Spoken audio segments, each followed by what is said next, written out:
அது அந்த நாட்டுடைய தலைநகரம். ஒரு வெளியூர் வியாபாரி தன்னுடைய சரக்குகளை அந்த ஊரில் விற்கிறதுக்காக வந்திருந்தார். அந்த ஊருக்குள்ளே நுழையிறதுக்கு ஒரு நதியை கடந்து போகணும். அதனால் ஒரு படகை வாடகைக்கு எடுத்து அவருடைய சரக்குகளை அதில் ஏற்றிட்டு வந்தார்.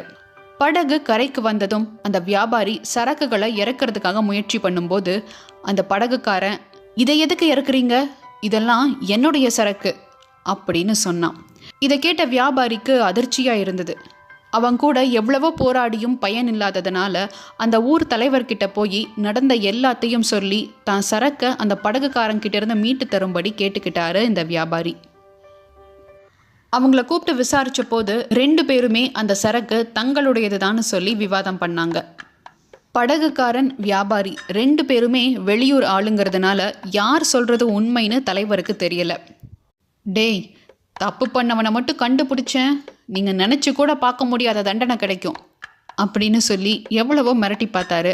ஆனால் 2 பேருமே தான் சொல்கிறது தான் சரின்னு சொல்லி விடாப்பிடியாக நின்னாங்க.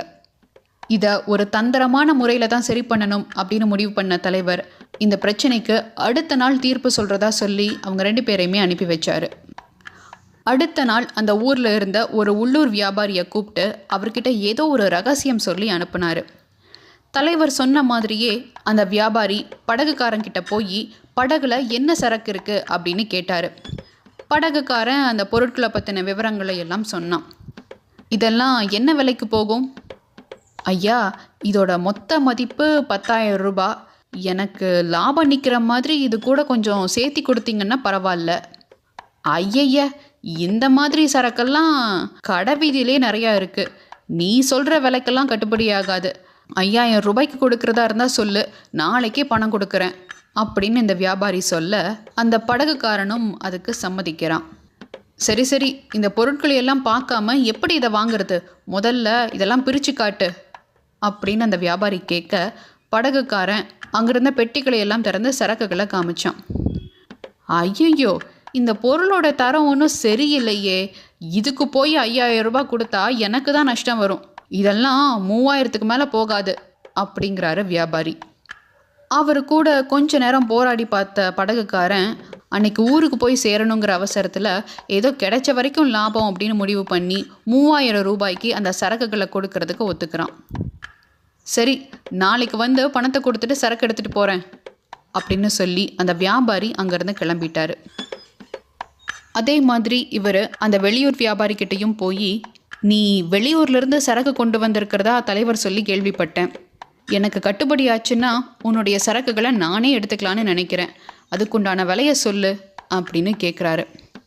அதுக்கு அந்த வியாபாரி, மொத்த சரக்கையும் 15,000 ரூபாய்க்கு தரலாம், அதுக்கு கம்மியானா எனக்கு ஒத்து வராது, நான் சரக்கை திரும்பி என் ஊருக்கே கொண்டு போயிடுறேன் அப்படின்னு சொன்னார். படகுக்காரங்கிட்ட பேரம் பேசின மாதிரியே இந்த வியாபாரிக்கிட்டையும் விலையை குறைக்கிறதுக்காக எவ்வளவோ பேசி பார்த்தாரு. ஆனால் இவர் கடைசி வரைக்கும் அதுக்கு ஒத்துக்கல. நீங்கள் வாங்கலைனாலும் பரவாயில்ல, வேற ஊரில் இதை விட அதிக விலைக்கு என்னால் விற்க முடியும் அப்படின்னு சொல்லி மறுத்துட்டாரு. சரின்னு சொல்லி இந்த உள்ளூர் வியாபாரியும் அங்கேருந்து கிளம்பி தலைவர்கிட்ட போய் நடந்த எல்லாத்தையும் சொல்கிறாரு. அடுத்த நாள் காலையில் தலைவர் வெளியூர் வியாபாரியையும் படகுக்காரனையும் கூப்பிட்டு விசாரிக்கும் போது முந்தின நாள் சொன்ன மாதிரியே அந்த சரக்கு அவங்களோடது தான் அப்படின்னு விவாதம் பண்ணுறாங்க.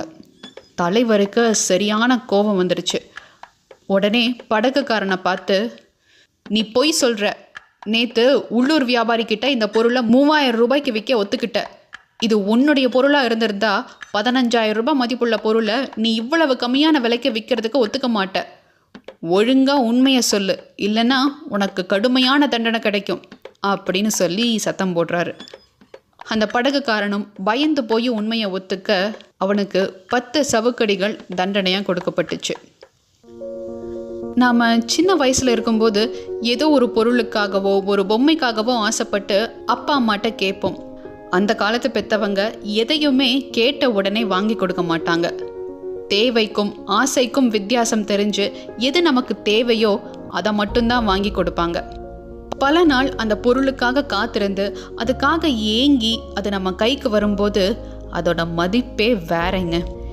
இன்னும் கூட சின்ன வயசில் விளையாடின பொருளை நிறைய பேர் பத்திரப்படுத்தி வச்சுருப்பீங்க.